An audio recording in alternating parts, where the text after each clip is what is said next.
It's pretty amazing how they did this. Pretty neat design. I've never seen a bolt-on windshield before. So now with all this out of the way, I need to cut this dash out, but I'll kind of give you a clue. I'll give you more than a clue. I'll show you what my idea is. This is a 1950 Ford. When I got online and was trying to get some ideas of what I wanted in here, just get the creative juices going, I looked at the 30s and the 40s, and I started looking at the 50s. I really wanted to do a 55 Chevy dash. And I got online and I was looking to see if anybody had done any custom work with doing a dash like that. And there's a 55 dash in a Jeepster. It's funny because as I'm looking and getting different ideas, on one of my videos recently, a viewer suggested, hey, you ought to do a 55 Chevy dash. So we think alike. So I can't do that. It's been done. So I kind of like the center instrument cluster, and one of them that really inspired me, Dave Kindig did a 37 Chevy with a really simple dash all the way across and a center cluster that is just absolutely amazing, with beveled glass, and it's just incredible. The guy's got some talent. So that got my juices going. Well, I want to do a center here, but I don't want to get into the expense of a custom gauge cluster. They are a lot of money. So if I take this piece, cut it out, move it over here, I need to narrow it anyways. Narrow the dash, get rid of this. I can keep the glove box. I don't need this piece. By setting it back a little bit where it should be, then I've got my stick shift, a little bit of a center console. I can put my light switches, instead of on this side, I can put them next to the cluster here in the middle. So I don't need the radio. I can do a radio or something in the console if I want to do that. But hey, this thing's got tunes under the hood. It's going to be playing that song. And with a convertible top, you don't hear the music anyways, but yeah, with the top up and with the side windows on, maybe, but I don't know if I'll even put a radio in. I might.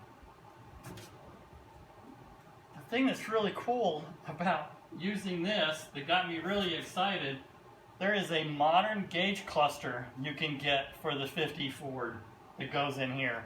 And it has all the modern gauges when it comes to the temperature gauge, the fuel gauge. Everything is all set up, and since I'm changing the gas tank in this for a fuel injection system, that drop-in pump has the float system already built into that pump that works with the modern gauge cluster. And the speedometer on these modern gauges are GPS. You don't even need to hook it up to the transmission. So it's really exciting to be able to have that, and it has a look that is old school.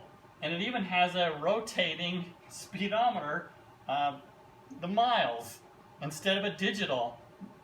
And so I really like that. The digital, it gets it too modern. But for a 1950, and it also ties in. This is a 1950 dash for my 1950 Jeepster. And it kind of ties in all the Ford that I'm putting into this too. Ford motor, Ford trans, Ford rear end, Ford dash, Ford cluster. It's just going to kind of tie it all in, and it stays in that 50s to 60s period. I'm not going to be jumping all the way up into really modern technology when it comes to the look and feel, other than the fuel injection. But everything else is going to have that old school vibe. So, pretty exciting. I'm going to start with just cutting out this area, since this is where I want to relocate over here.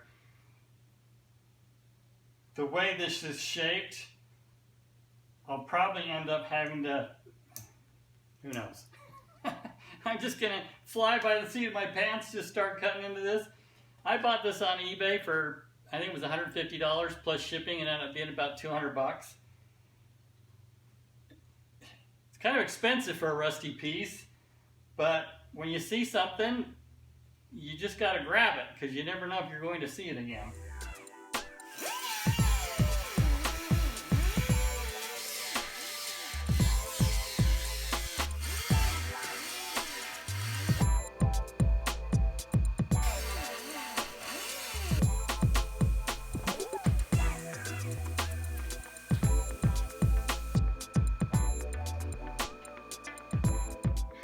So you can see now that this contour and this contour mates exactly up with the Jeepster.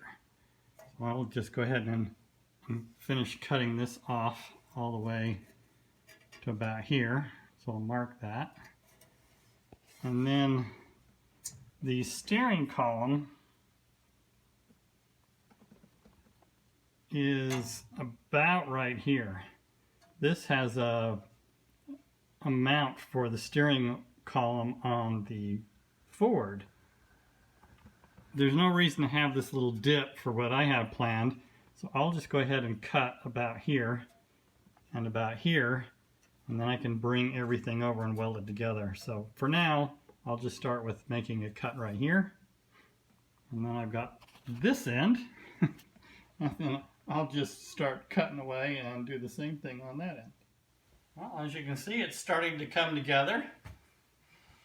Once I cut all the pieces apart, and then I had this bar that I can clamp things to, and I might even just go ahead and use it for reinforcing. Yeah, it's probably too bulky though.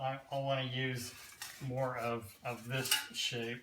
So this piece then needs to come underneath here, and then most of this will fill that area, so I'm going to have to piece it in a little bit. It's leaning up a little too far. I want it to come in. I want this to be flatter.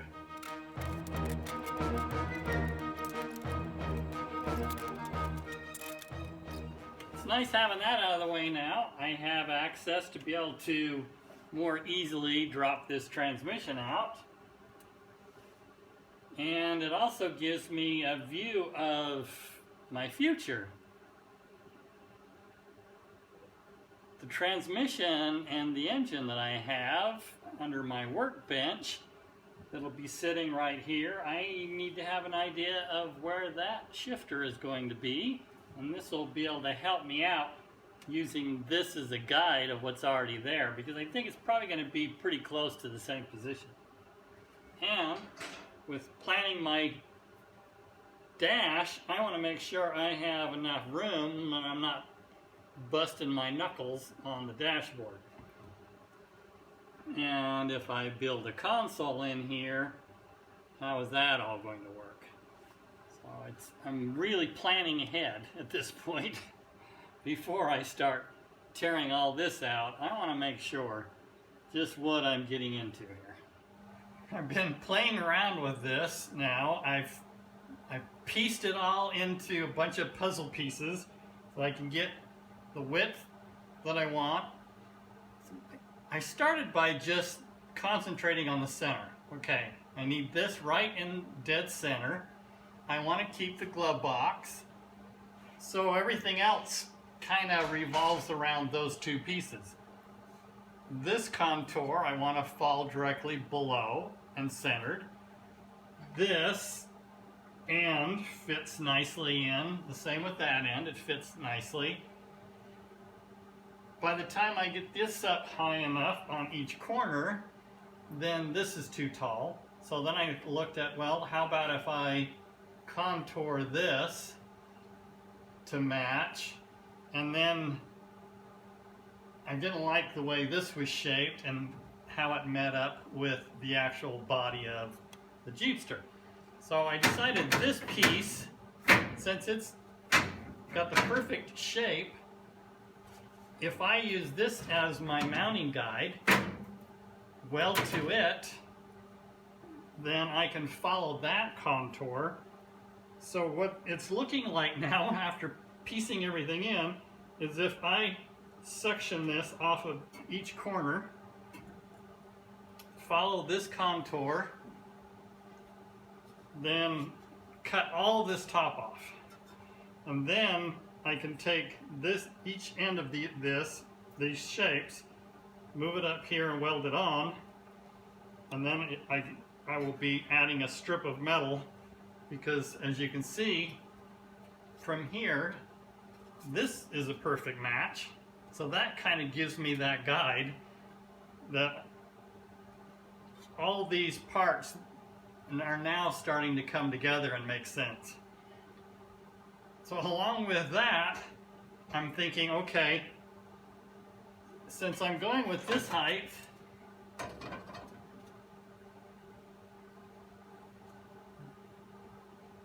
that puts this height right where I have it. Now, does that height make sense? I'm planning on a stick shift. So am I going to hit my knuckles on this? This stick shift is coming out to be right about here. So my shifting, if all my calculations are right, is going to be about in this area. Maybe even a little further back. I'm hoping I can get the engine and trans back a little bit more. I'll probably have to change my firewall, maybe indent it a little bit so I can get the engine all the way tight against the firewall. Since this has a 4-cylinder in it, front to back of that 4-cylinder should be pretty close to an 8-cylinder, 4 cylinders on both sides. This transmission is the same size, pretty close to the 4-speed that I'm planning on using. The V8 has a lot more stuff in front of the engine. I will be having a 4-row radiator with a fan that's an electric fan to be pulling the air through it. And then I'm hoping to have power steering, air conditioning, alternator, all of that stuff has got to be on the front of that engine. So I'm really limited in the space between the radiator and the motor. So all of that has got to play into this. So this is the point that I want to try to get everything nailed down before I take this body off and then start figuring out where to position the actual engine and trans. So far, all my calculations are, like I say, pretty close to right here. This seat is too tall for what I have planned. So the actual seat is going to be a little bit lower and a little bit reclined back. So then I have to start thinking about, okay, where is the steering wheel going to be placed? If the steering wheel mount is here,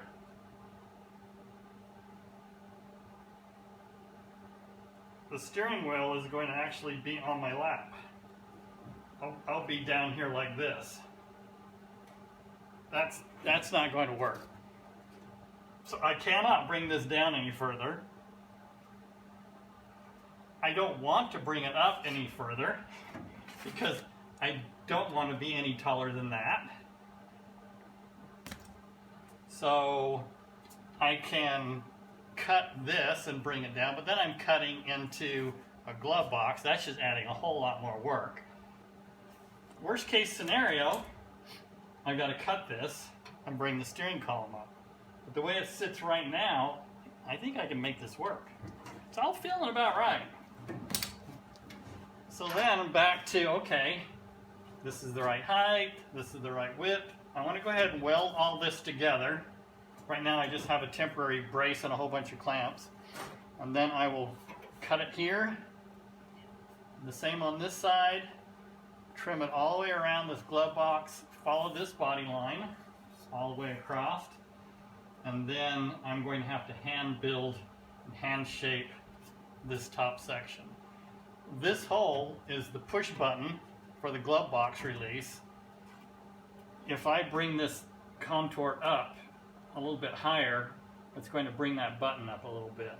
I was playing around with that, and the button won't quite work as a stock button, but it is the type of a button and the mechanism. I can modify that and make that work.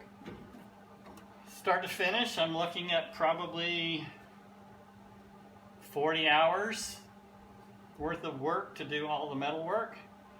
Then maybe 10-12 hours of filler, primer, sanding, painting. So 50-60 hours maybe, tops. $100 an hour, $6 grand. So you can see how this kind of work really adds up. It's not a big area. You start doing this all over the car, and that's where those hours really rack up.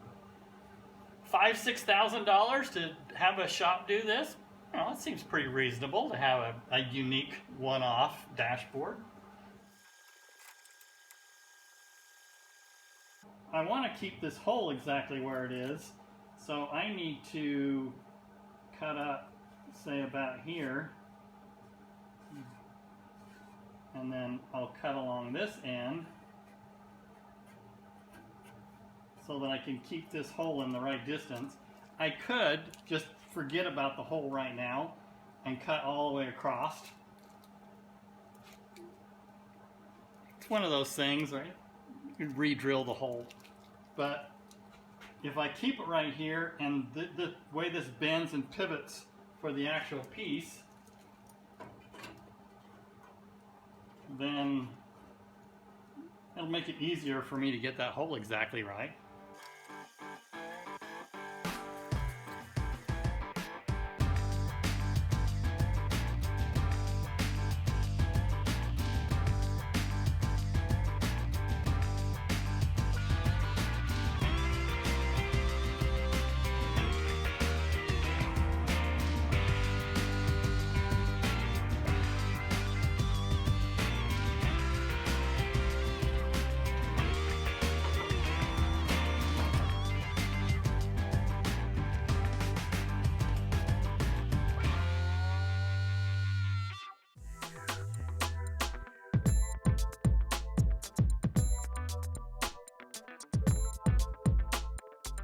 Got some more of my Frankenstein pieces in.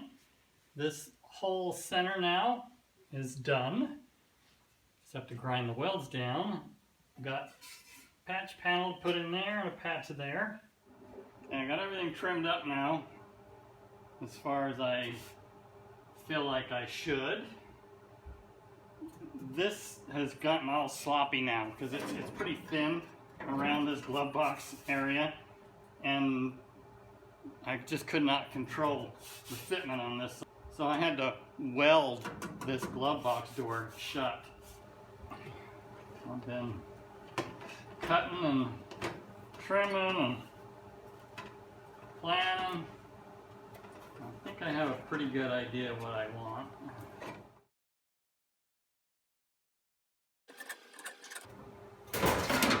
I really should have some gloves on for this.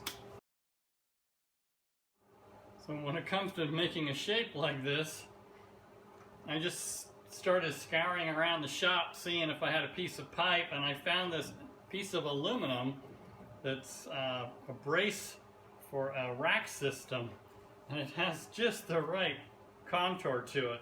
Might even be a little bit too tight, but I can just work around this. I'm able to clamp it on each side and then just work that metal around that shape.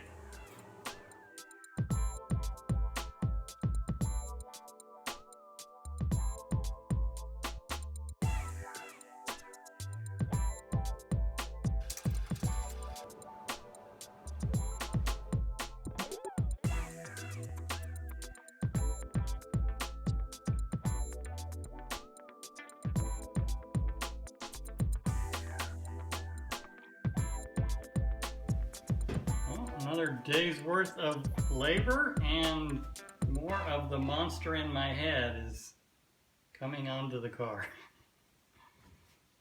This is what I had in mind. It's coming along. I still need to finish the ends, and then I have to cut all along this edge now and made it up to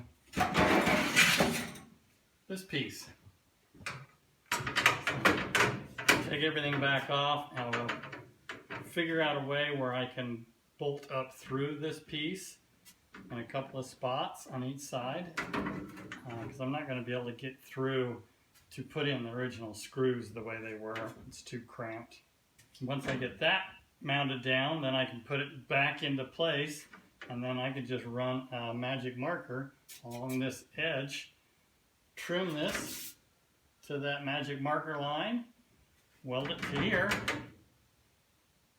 Like I say, finish the ends, and then it's just a matter of grinding, finishing all the welds.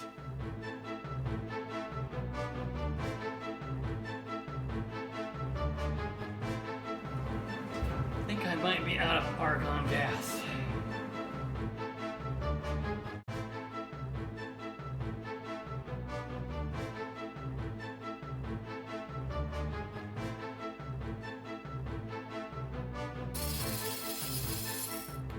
And finally, all the metalwork is finished on my Cyclops dash. Turned out exactly the way I had hoped. I was really struggling with these ends on how I was going to butt it in. My original idea was butt it up against the inside of this. That's the way the actual 50 Ford was. And this area was just unfinished. So I came up with this windlace idea that will go over that crimp edge, and then it'll actually tuck underneath the dash. And then once I put a bolt down underneath here to bolt this dash down, that will be finished. And then the new inner panel will actually tuck underneath this windlace with the vinyl that wraps around that edge. So that turned out better than I had hoped. It's got a nice tight gap all along the top. Once I get my filler on there, I'll just do a skim coat of filler over this whole area, smooth it all out, and prime it. So I metal finished it as much as I could. I got it really smooth, put a straight edge on it, just keep moving around, putting on a straight edge, putting on a straight edge, making sure bumping in and out so that it's just as smooth as possible so that I don't have a whole lot of filler on it. So that'll be it for the dash for now. Thank you for watching my video. Appreciate you tuning in. Please subscribe if you haven't already. Thanks again for watching. Goodbye for now.